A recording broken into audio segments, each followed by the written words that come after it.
Good morning, everyone.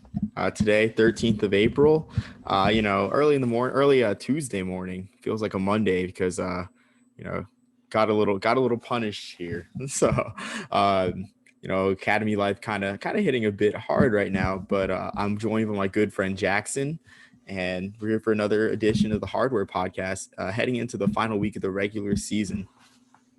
Yeah, last episode before Selection Sunday. These awards are coming down to the wire. It's gonna be fun. Let's go. Let's talk about them. So, being that there's one more week in the regular season, and something I just found out earlier is that Walter Payton and Buck Buchanan, I would assume, select after the playoffs, or I think on the eve of the week of the Yep, national it's championship like game. the dinner that's right before the championship game, if I remember right. Yeah, so we'll have to see. I think, at least for the Walter Payton, I think a prerequisite might have to be playing on a playoff team. So, I mean, I think that's something to keep in mind when we have our candidates here. And Jax, I just want to start off. Who's in your top three or four for the Walter Payton as a regular season winds down? Yeah, so I've actually got a new number one after this week. Cameron Ward, quarterback from Incarnate Word. In 5 games played, 22 touchdowns, 4 interceptions, just short of 2,000 yards, a 60.4% completion percentage, a couple rushing touchdowns. There was a stat that I kind of looked at that I thought was interesting. You take the total number of touchdowns to include rushing, subtracted by interceptions, and then subtract interceptions, and then divide that number by the number of games played. Okay, and kind of shows like a little production stat, right? So of everyone that's kind of on our radar, um, there was only one that was above 2.5, and Cameron Ward is at 4. Like he's like head and shoulders above everyone else, at least in that stat. So I thought that was kind of interesting, and it just shows how productive Cameron's been this year. And I don't is Cameron or is Incarnate Word? I don't believe they're a playoff team right now, but right, they're not. No, so they lost their second game to Northwestern State, 1-5 Northwestern State. So the committee is probably going to frown Right. upon that. And Yeah, they did lose to for sure. Nichols. So that might be a little difficult to overcome. But at least for his production in the regular season, Cameron's been killing it. Okay, yeah. So I like Cameron Ward. I have him late. I have him a little bit lower in my rankings. I think 4. I have an all Southland 4 because, or sorry, not all South. I have 3 Southland players out of 4. I think my number one guy. I gotta think that Eric Barrier is my number one guy now out of Eastern Washington, with 18 touchdowns and 2193 yards and 6 interceptions. But Eastern Washington looks like a playoff team now. So there's that working for him, as well as Eric Schmid, my number 2 guy, had a bit of a lackluster game. Sam Houston State didn't overwhelm McNeese State like we knew. Maybe defenses in the Southland are starting to figure them out, especially after last week against Northwestern State, and then this week against McNeese, where he went 12 to 24, 202 yards, 1 touchdown, 2 picks, had 92 rushing yards and a 64-yard run, but it wasn't too impressive, and his numbers lag behind Barrier, who has a game up on him. But I mean, still, if you do per game statistics, Schmid's at, I think about doing some quick math, 320 yards a game ish. Barrier is at, what's 2193 divided by 6? I'd probably say 350. Yeah. Don't quote my math there, but I just think Barrier has a leg up, especially after the past couple of weeks where like Sam Houston's not been blowing out teams. Yeah, for sure. I like Schmidt a lot, and I think he's been good during this regular season. It's just, and he does have 4 rushing touchdowns, which really helps a lot. But when you see the stat 13 touchdowns, 7 interceptions, it's just like you want to at least double the number of throwing touchdowns than interceptions to kind of feel like that MVP feel. I've got Barrier as my number 2, actually. I think he's been, really good, obviously, with 18 touchdowns and 6 interceptions. So that's a That's a 3-to-1 ratio, so we can work with that. Even though he does have a game up, like you said, on Schmid. I've got Schmid as my number 3. I've got an interesting kind of new guy at number 4 that we talked about once, then kind of went off the radar. And I think if he has a fantastic game Saturday, he's a fan favorite. Hunter Lupka, the fullback from North Dakota State. In 49 rushing attempts, he's got 312 yards, 5 rushing touchdowns, and 1 receiving touchdown. I mean, the way I don't think you were watching the game versus North Dakota, but he was like, you could tell like how much fanfare there was for Hunter. And I think if he has a fantastic game on Saturday that against South Dakota State, then we could see him on like the watch list, at least the real one. Yeah, and the one thing I'd say against Luke working against him is the amount of games he's played. He's only played 3 games. But again, like there's a playoff run, so he'll have multiple opportunities, assuming North Dakota State gets a seed and gets to host a second round game. He can stay healthy. He's dangerous. And stays healthy too as well. I mean, you can't deny the touchdowns and everything. And everyone just loves a good fullback, honestly. 5 touchdowns. It kind of reminds me of like John Kuhn, in the green and yellow too. What's not to love about the exactly. Fullbacks. But yeah, no, if there is a running back or a fullback on the radar, I think it would be Lupka. Going on to my number 2 and 3, I did mention Schmid was number 2. And I think number 3, actually, ahead of Cameron Ward, is Cole Kelly. So Cole Kelly is a guy that's been under our radar, as Southeastern Louisiana has had, a couple losses along the way to Sam Houston State. They lost to, I believe, Incarnate Word as well. So they have one more game, and they need a couple more things to happen. They have one more game against Southern Illinois. They need a couple teams to lose. I think Richmond along the way, as well as Mercer. I think Mercer's like the last team in to make it into the playoffs. But Cole Kelly has 2,244 yards in 6 games, 16 touchdowns. And he's got 2 receiving touchdowns on the year, actually, which is probably the most interesting stat. And 4 rushing touchdowns. So a guy that scored 3 different ways as a quarterback. He's got 22 touchdowns in 6 games. And Southeastern Louisiana, they're on the edge of the playoffs. But if they do make it in, I would say Cole Kelly might even leap Schmid, honestly. Yeah, that's something to keep an eye on for sure, because they've had a good season. And if Cole Kelly can produce throughout the end, yeah, he can be up there for sure. The real watch list. I have one question about the Walter Payton Award though, Omar. If Otis Weah has a fantastic game Saturday, do you think he can jump back in? Because they're playing a bad Youngstown State team, and he's had a touchdown in every game he's played, 7 touchdowns in 5 games. You think he could hop back in there? I think so, but I think his chances are still slim, being that North Dakota, they will be a playoff team, but, he just doesn't get as much of a workload. And if he doesn't, they've had some time off, so maybe they figured out, we should give this guy the ball. I'd say maybe, but I think what they're focusing on, since Weah will be, he is a freshman. I think he's a freshman or a sophomore. I'll have to check. Let me check that really quick. Since he is young, they might be checking his workload for future seasons. So I'm not sure if that's something that'll change. He's a redshirt sophomore. So I think he would be back in the race too, but it will be hard to leave Barry and Schmid at least, since they're likely going to be in the playoffs as well. Right. That is difficult, but hey, something to think about at least.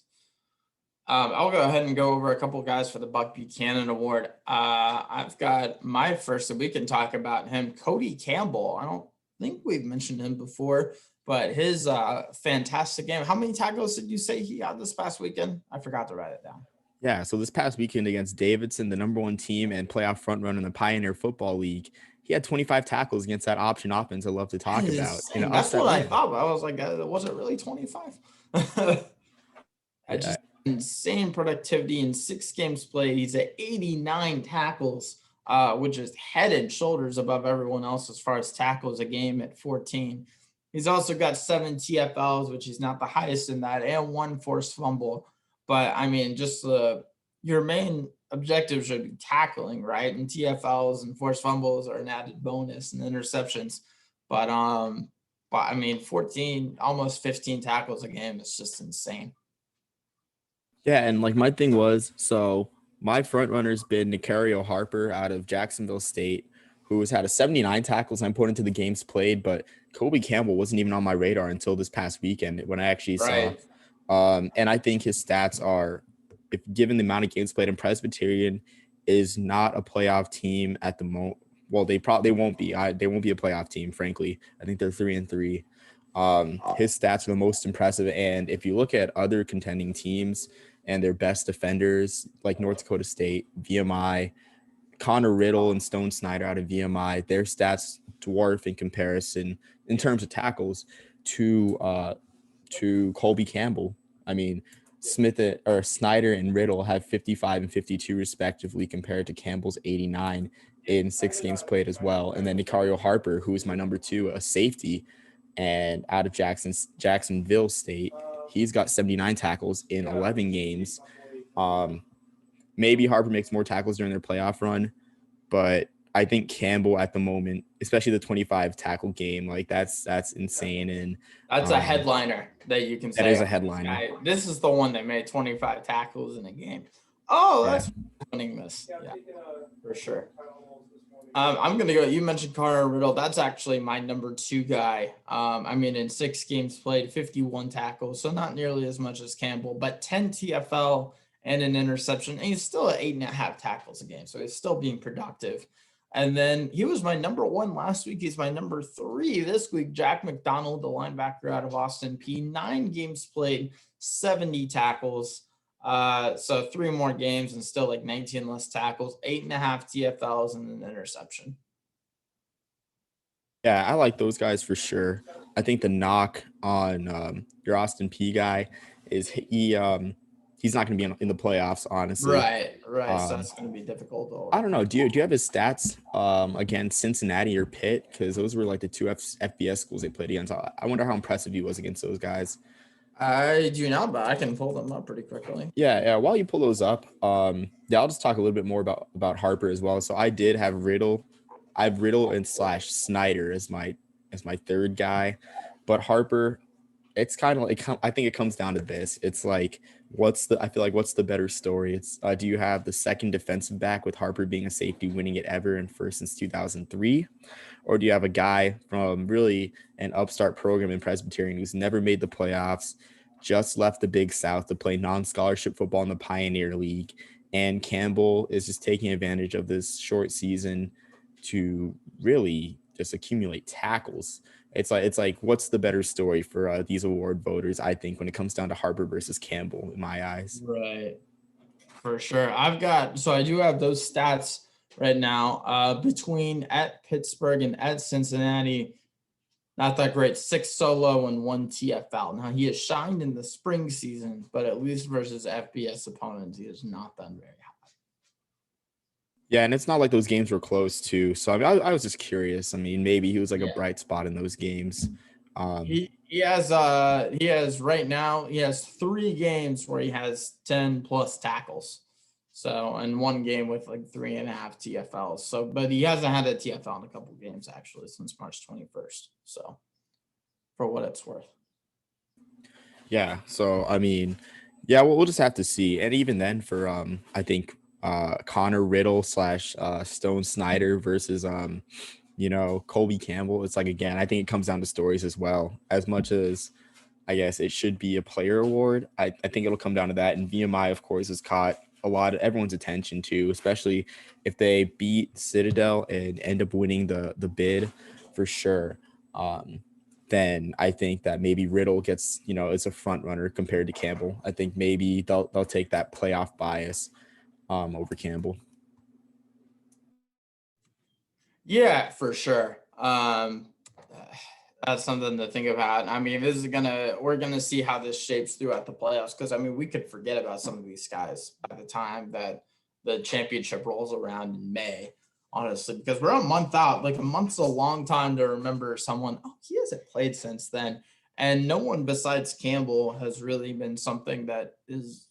I don't know. I feel like it's that memorable throughout the playoffs for not having played there. So we'll see how that shapes it for sure. Yeah, I did just find one more guy. I was curious about Mercer because I know Mercer's in the thick of the SoCon race.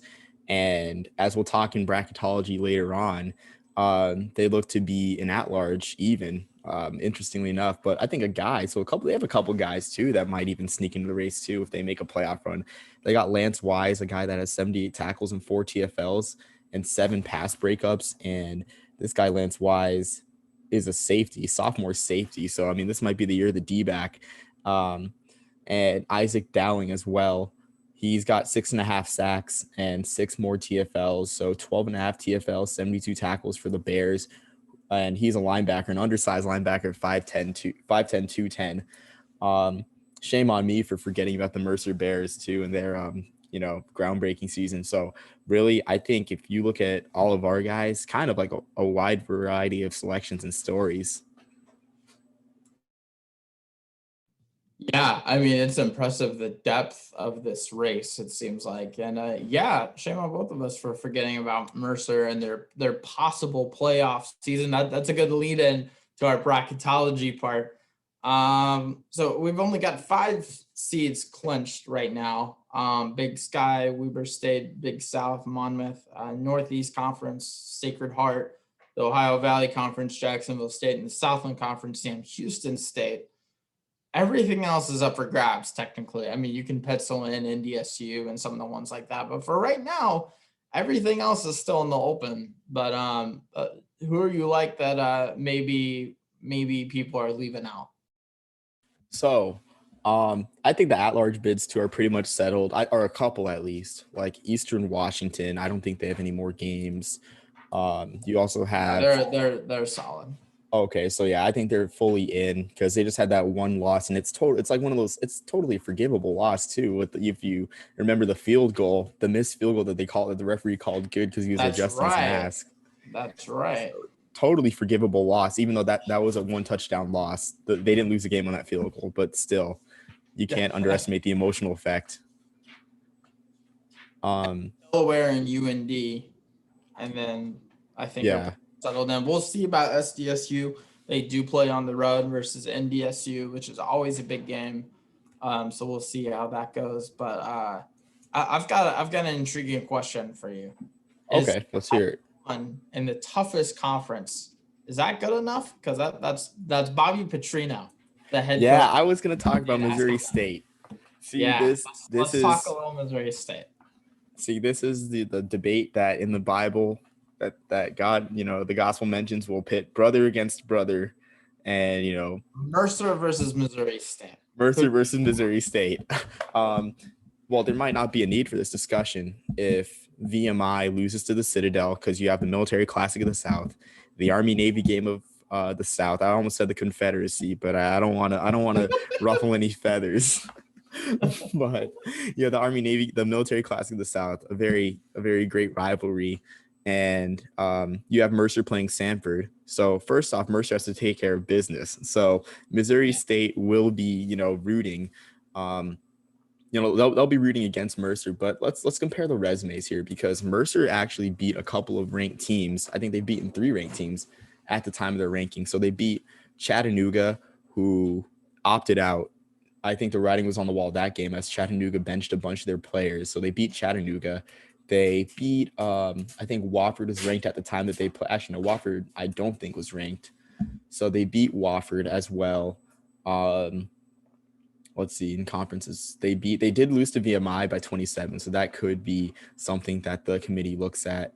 And East Tennessee State, that's another team that they beat, another team that was ranked at the time, with East Tennessee State beating VMI. So you have 2 quality wins for Mercer. The fall season might trip them up because in the fall, they did play Abilene Christian, Jacksonville State, and Army. They lost to Jacksonville State, a playoff team. They lost to Abilene Christian, they weren't great in the fall. I can't even remember the record. I think they were barely above 500, and they beat And I mean, they lost to Army 49-3. So it's not like that game was close and they were impressive against a great Army team. So that does trip them up. You look at Missouri State.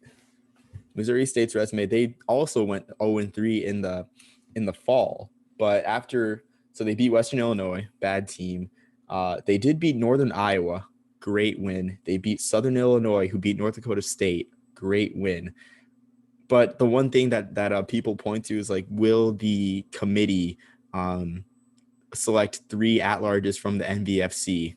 So I want to hear your thoughts. Like, who has a better resume in your eyes? And I guess one more thing, for the fall season, they lost to Central Arkansas twice, and they lost to Oklahoma by 48. So really not much just to distinguish in the fall between the teams.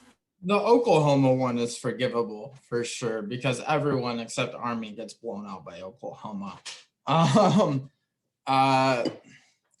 Man, with the NVFC question, like, I mean, it's a question of, are they going to have so many at-larges? But I don't see why they wouldn't, because that's what an at-large is supposed to be. It's also, it seems to be ESPN's favorite conference with the NVFC, and it's hard to blame them with all the talent and the depth of the conference that's there. So we'll see with that. I would say that I'm leaning towards yes, that they would, or they wouldn't hesitate at least. And I mean, that's just something that we'll have to see. That's like the headlining question for sure. I mean, for me, it's just hard to distinguish both teams, but I think that they give the edge to Mercer in terms of total wins because they did go. I mean, if they win this Saturday, they'd go 6-2 in the SoCon, 6 conference wins. They did lose to VMI, but Chattanooga and East Tennessee State, strong wins. UNI, not so much. You can point to UNI being 3-4. They did beat on South Dakota 1-3, and so on and so forth. Youngstown State, and they haven't really had a blowout win, And same thing with Mercer too. And it's just something we'll have to see. This is a great headline. Heading to the final weekend, and 2 teams just shows a parity this spring season, as Bobby Petrino, Missouri State, has not made the playoffs since 1990. Mercer never has. They resurrected their program in 2013. So really, I mean, an interesting debate. If either gets in, it's historical for either school. But I think Missouri State would kind of be more fun to talk about with Petrino being over there, at least for like the bigger networks and like the casual fan. But we'll see. I mean, Mercer being in would be awesome for sure. Can either of them make a splash if they do get in, or is it just like a in and out thing? Let's see. I'd say I think they'd be out, honestly. I guess Mercer being the last team in, they might draw one of the seeds. Again, I don't know what the committee thinks. They might draw one of the seeds. According to Hero Sports, and if it was their bracket, like if they were the committee and they were making the bracket today, it'd be Jacksonville State versus Mercer, and I don't think that would be very, very kind to Mercer. Yeah. Let's see. Yeah, they did play in the fall. It was a close game, so maybe what we saw with the rematch in the NEC title, how Sacred Heart beat Duquesne. I mean, Sacred Heart did beat Duquesne in the rematch, so you never know. Jacksonville State, Missouri State, I feel like Mercer and Missouri State are interchangeable in terms of team level. So we'll just have to see. This is exciting, really.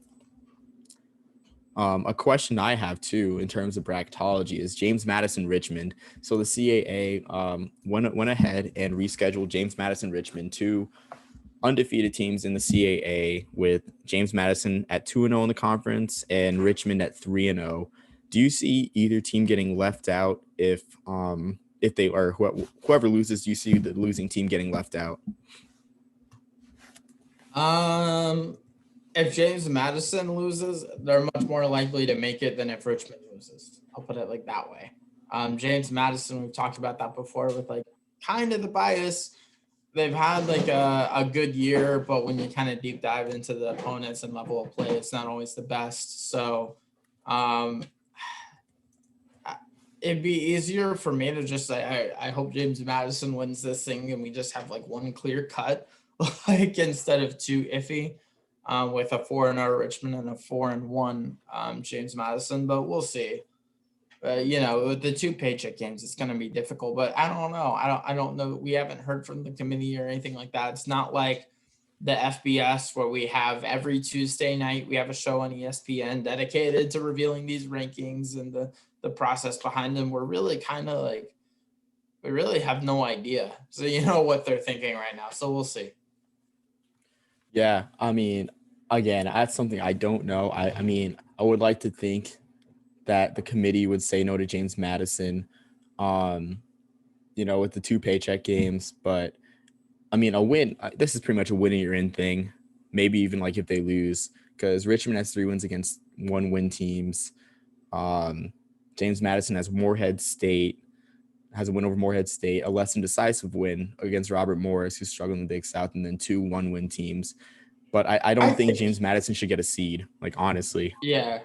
I think James Madison will win and get a seed, but we'll see. I'd like to be proven wrong on that. That's one of my games to watch. That's going to be 2 Eastern on Flow Sports. What are a couple of games that you're going to be watching this Saturday?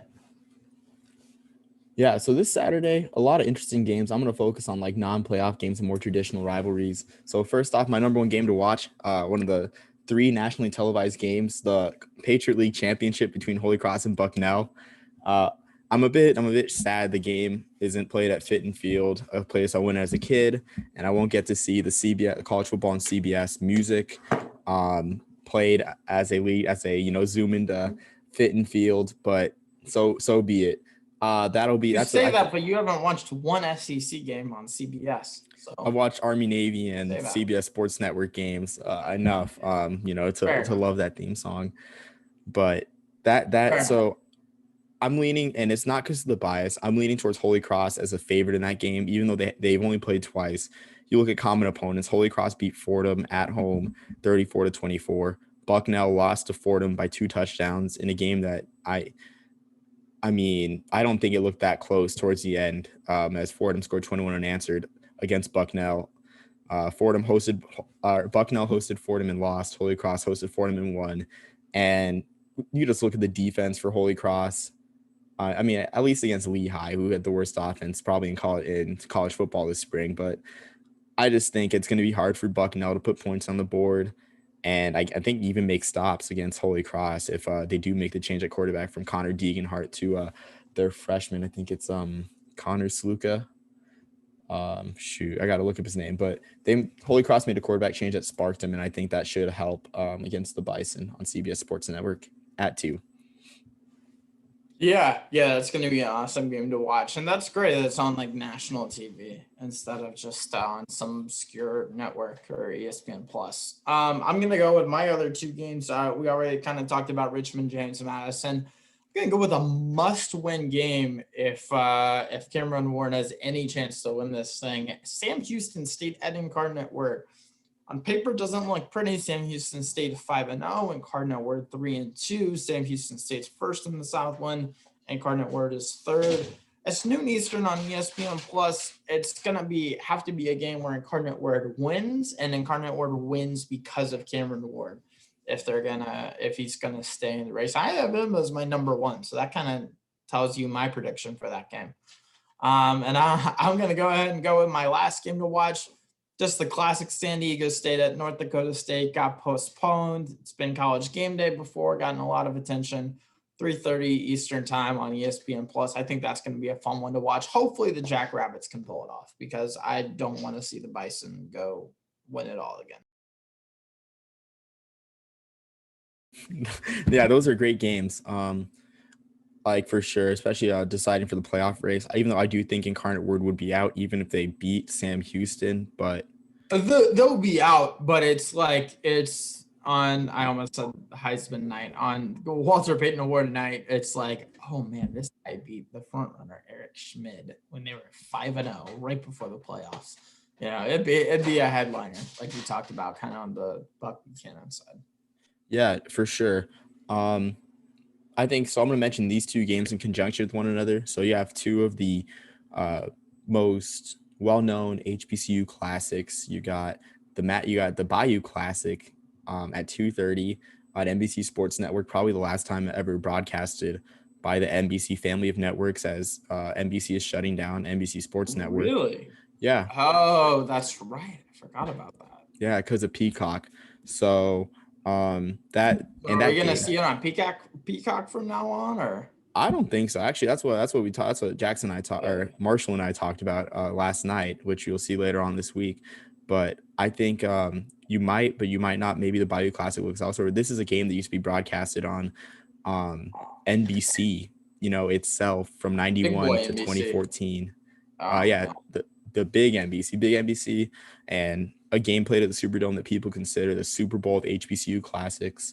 Right now, Grambling's struggling. They're at 0-3. Southern's at 3-1. Southern can help their cause in the SWAC West race with a win, even though they lost to Pine Bluff. But really, just one of the most well-known rivalries in college football itself, and of course in HBCU ball. And to round out the night, the regular season, you have the Magic City Classic at the Gray Old Lady in Birmingham, Legion Field, Alabama State, Alabama A&M, and everything except for territorial claims in colonial Africa is up for grabs, because with a win, Alabama State can help their cause in division in the SWAC East after Alabama A&M beat Jackson State. They both have a common win against Jackson State, but this would be the tiebreaker as Alabama State, if they win, this is Alabama State's final game, and then Alabama A&M still has a makeup game against Mississippi Valley, who's 0-3. So again, huge games in the SWAC, and two of the most well-known HBCU classics and rivalries in the country. I'm gonna go on a hot take. I think the Magic City Classic is the best rivalry in Alabama. That's all I'm gonna say. You're gonna have a lot of people upset with that, but yeah, that's gonna be awesome to watch, and maybe not quite as deep as of a slate as far as like important games to the playoff race, but definitely for rivalries and between that and the playoffs, like we definitely have a deep slate. So that's gonna be awesome. Our last like full Saturday of college football until like August, so that's kind of sad, but we'll see. So yeah, man, I'm excited for this. I've said everything I need to. You have anything else left? Yeah, I don't think I mentioned the network, but Alabama State, Alabama A&M is on ESPNU at 7:30, so prime time. Maybe Nice. the great team of Jay Walker, and I forget who his play-by-play woman is, but she is a great broadcaster. Look up her name really quick. But yes, and then I think also too, you mentioned playoff implications. So you got the Military Classic. Tiffany Green is the play-by-play woman for ESPN's HBCU coverage. She's done a terrific job. Nice. But also, yeah, so important games for playoff implications. You got the Military Classic of the South on ESPN Plus. Citadel VMI wins, they're in. And then you got Mercer Sanford, and I think Mercer, I don't even know if you can call it upset alert, but that Sanford team is very dangerous on offense. And Mercer needs a win to strengthen their at-large causes. If they lose, then that opens the door for Missouri State. But if they win and VMI loses, then the SoCon is Mercer's. The SoCon. Would it be Mercer's? I think it would still be VMI's. Actually, it's really confusing, but huge playoff implications there. And Mercer versus Sanford is 1:00 on ESPN Plus. But that's about all I have to say. Just adding that in. Yeah, I'm good too. So enjoy some good college football this weekend, and we'll talk to you next week. Yeah, of course. And then it'll be playoff time. Then it'll be playoffs time. We're doing the bracketology, and we'll just be looking at, I guess, players in the playoffs and seeing their resumes. But until next time, peace, love, and soul, everyone.